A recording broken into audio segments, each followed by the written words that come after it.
dalam video sebelumnya kita dapat lihat if-nya ini hanya mempunyai dua kondisi, ya. Kondisi di mana nilai lebih dari 80 dan kondisi di mana nilainya tidak lebih dari 80.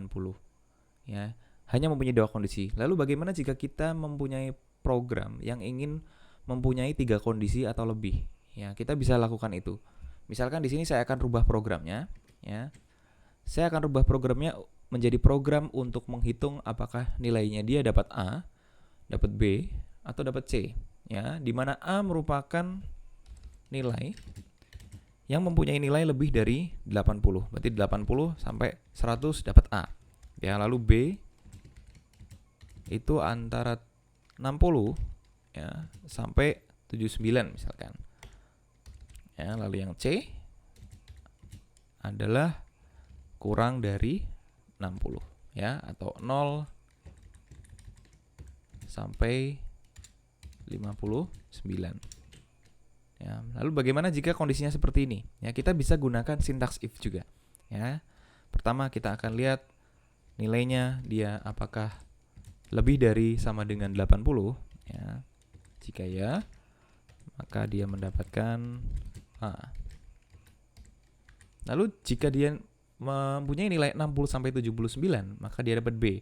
Maka saya bisa kenakan di sini, ya. Selain else, kita bisa menggunakan sintaks else if, ya. Jika kita mempunyai tiga kondisi atau lebih, kita harus menggunakan else if, ya. Jadi di sini kita beri kondisi dia lagi, ya. Misalkan nilainya adalah lebih dari sama dengan 60, maka dia akan mendapatkan B. Ya, jika tidak, maka dia akan mendapatkan C. Oke, bisa kita lihat ya. Pertama, nilainya 90. Oke, dia dapat A, ya, 90. Lalu bagaimana jika 70? Saya belum ganti nilainya. Misalkan 70.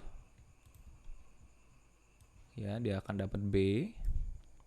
Lalu bagaimana jika nilainya 40?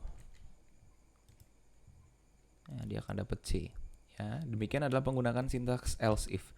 Lalu bagaimana jika kita mempunyai nilai D dan E? Ya, misalkan nilai D-nya di sini adalah 40 sampai 60, ya. Nilai C-nya.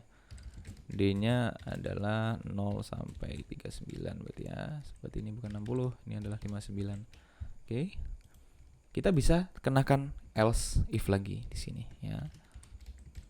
Nilai lebih dari sama dengan 40, maka dia dapatkan D.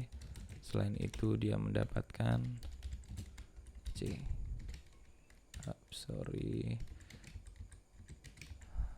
Ya, dia mendapatkan C. Selain itu dia mendapatkan D. Oke, bisa kita lihat lagi, berarti 40 dia dapat C. Ya, misalkan dia nilainya 39 misalkan.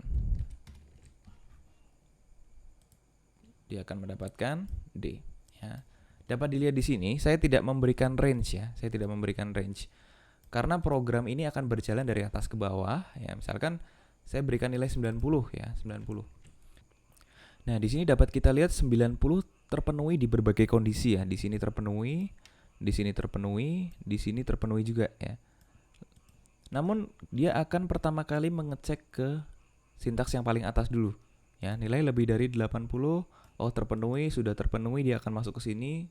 Ya, setelah masuk ke sini, dia tidak akan melanjutkan untuk mengecek lagi statement-statement selanjutnya, ya. Ini tidak akan dicek lagi.